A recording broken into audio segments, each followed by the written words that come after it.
Baker 231, Patrolman Leath, is now 1042 for the last time. May she rest in peace. Bree gave her life so that all of ours might be better. She chose this career, this life, out of a desire to lift up those in need. Her smile, beauty, and happy demeanor lit up the room, and she always looked so at ease and peace with the world. But inside, she hid from other people's views how hard she had to work as a single mom to balance a full-time job on middle shift while raising a son with dreams of watching him grow up and become a man. Passionate, determined, God-fearing, beautiful. I just love you so much, Boozy baby. And I'm gonna make you proud, most definitely. Now at 6, we're remembering the life of IMPD officer Breanne Leath. Leath, killed in the line of duty exactly 1 week ago. Today, a huge funeral at Indianapolis Motor Speedway. Good evening. We do have team coverage of those services tonight. And we learned so much more about Officer Leath through her family and peers. We'll get to Stephanie Wade and Megan Sanctorum in moments. But tonight, we begin with RTV6's Cameron Riddle live at Crown Hill Cemetery, the final resting place for Officer Leath. Cameron. Amanda, good evening. The streets were packed here with residents. Hundreds of people lined this stretch of 34th Street and Boulevard Place to pay their respects as the police officers then dispersed because they could not go inside due to the coronavirus pandemic. Take a look at these pictures that we shot throughout the day of the gathering, the citywide effort to honor this fallen officer who was shot and killed a week ago, and today is finally now off duty with her 1042 being called over the radio today. Inside the cemetery for the final goodbyes was just the mayor, police chief, and Officer Breanne Leath's immediate family. Outside were people who said they'd line the streets to make sure that her family understood that they cared and that they would honor Officer Leath even from a distance. Well, I've heard a lot of officers getting killed in the line of duty, but this one just takes it all. I mean, it really does. You know, being as young as she was, you know. And like I said, I feel for the family, the friends, the officers as well.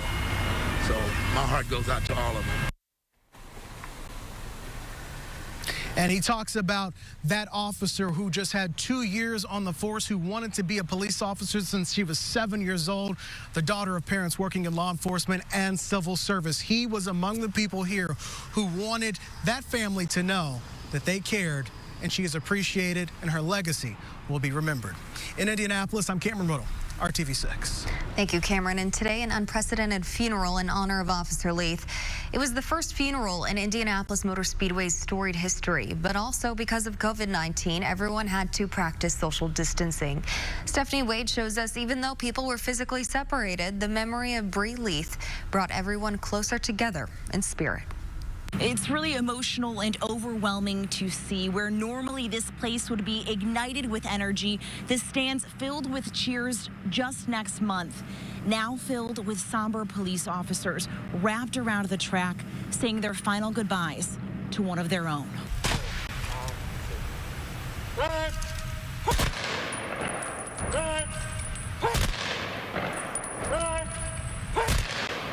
It was an honoring under unique circumstances. BB, Breezy.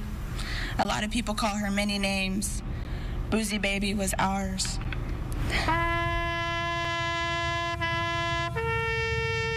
What would normally be held at Bankers Life Fieldhouse for officers killed in the line of duty was moved to the tracks where racing heroes make their mark at the Indy 500. Much like Officer Breanne Leath made her mark on this community. Breanne accomplished and gave more in her 24 years than most could ever hope to in a lifetime. She offered a glimmer of hope and a sense of peace through her smile. Beginning at the start and finish line, dozens of IMPD officers lined the track, saluting Officer Leath one by one as the hearse passed by. And while a global pandemic may keep us physically separated today, the sun rose this morning on a city that has come together as one. Each placing a carnation onto a trailer carrying her picture that would be taken to her final resting place. To Zane, I hope when you get older, you get the opportunity to watch this ceremony for your mommy. She touched the lives of so many people, and I want you to know that she died as a hero. I just love you so much, Boozy baby. And I'm gonna make you proud. The people of Indianapolis, just as proud. Bree, fulfilling her promise to protect a now grateful city. Stephanie Wade, RTV6. Well, the procession for Officer Bree Leath also stopped by her IMPD East District headquarters for her final end-of-watch call. Our Megan Sanctorum was there, and she shows us that emotional scene. Dozens of police officers and community members lined this street for the procession, and they stood in silence for Officer Breanne Leath's final call. IMPD Patrolman Breanne Leath Baker 231 was shot and killed in the line of duty for responding to domestic disturbance. A symbolic end to her tour of duty. Baker 231 selflessly answered the ultimate call of sacrifice, serving the city of Indianapolis and its citizens. A broadcast over police radios. Baker 231 Officer Breanne Leath and her family will always be remembered in our prayers. As a grateful and heartbroken community stood by, bowed their heads, and listened. Many lining the streets were her co-workers, her IMPD family. But there were also dozens of people who never met her, but were still brought to tears and felt compelled to pay their respects. Overwhelming, very emotional, very touching. Knowing the community lost one of its best. No, I didn't know her. It was like I knew I love her. I love her family, and my heart felt sympathy to all of them, to everyone. Hoping they find comfort and love from a city eternally grateful for the way she lived and her ultimate sacrifice. Baker 231, Patrolman Leath, is now 1042 for the last time. May she rest in peace. Working for you, Megan Sanctorum, RTV6. And the Indiana Women's Prison renamed its nursery after Officer Bree Leath today in recognition of everything she did and the sacrifices she made. Leath was a former correctional officer at the Indiana Women's Prison. And you can take time to remember and pay your respects to Officer Leath right now on our website, theindychannel.com. We have stories documenting her life, and interview with her parents, and several pieces on how Leath had a positive impact on our community. And the coronavirus pandemic is still spreading across the state. The Indiana State Department of Health reports dozens of more deaths and hundreds of new cases. The Department of Health says 41 more people have died from COVID-19. So the coronavirus has killed a total of 477 Hoosiers since the pandemic began. There are now 611 new cases of COVID-19. So far, 9,542 people in Indiana have been diagnosed with the coronavirus. 51,115 people in the state have been tested for COVID-19. And nearly 39% of everyone who has died from COVID-19 in Indiana were 80 years old or older. About 30% were between 70 and 79 years old, 20% in the 60 to 69 age range. And it still holds true. No one younger than 30 has died from the coronavirus in the state. Also, about 59% of the COVID-19 deaths in Indiana have been men. 39% have been women. Also, the Department of Health says nearly 45% of the intensive care unit beds in Indiana are still available, and about 76% of the state's ventilators are available. Today, the governor announced the state could start to reopen as soon as early May. Governor Eric Holcomb said the virus numbers for the rest of this week and next week will be very important to the decision on when to start getting back to normal. 3 states, including Ohio, have said they will start to reopen on May 1st. Governor Holcomb didn't give a specific date on when Indiana could reopen. Food suppliers, President Trump is such incredible bravery.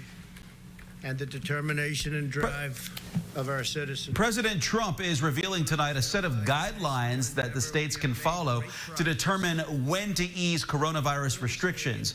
The president and his team are speaking at the White House right now, as you heard, following a call with governors. Those guidelines include widespread testing and a steady decline in coronavirus cases. You can watch the White House briefing streaming right now on the RTV6 Facebook page. And we've been saying the COVID-19 pandemic has hit the Indiana and national economy hard, and every Thursday we get a stark illustration of just how true that is. The Indiana Department of Workforce Development reports 118,000 Hoosiers applied for unemployment benefits last week.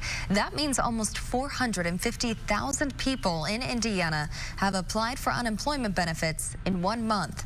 Across the country, 5.2 million more Americans filed for unemployment last week. And that means 22 million people across the country have lost their job during the COVID-19 pandemic. While you may be tempted to spend your stimulus check on something fun like new clothes or remodeling your home, experts say you should only spend it if you already have a rainy day fund in place. We talked with Chase Holler, an attorney with the Neighborhood Christian Legal Clinic.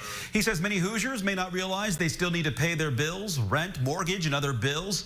And even though evictions are on hold, that doesn't mean you won't have to pay. Holler recommends using the stimulus money to pay your bills and create a cushion of savings you can use. A minimum 2 months of necessary expenses, in an ideal situation up to 6 months. That sounds very, that can feel very intimidating to save that amount of money in cash.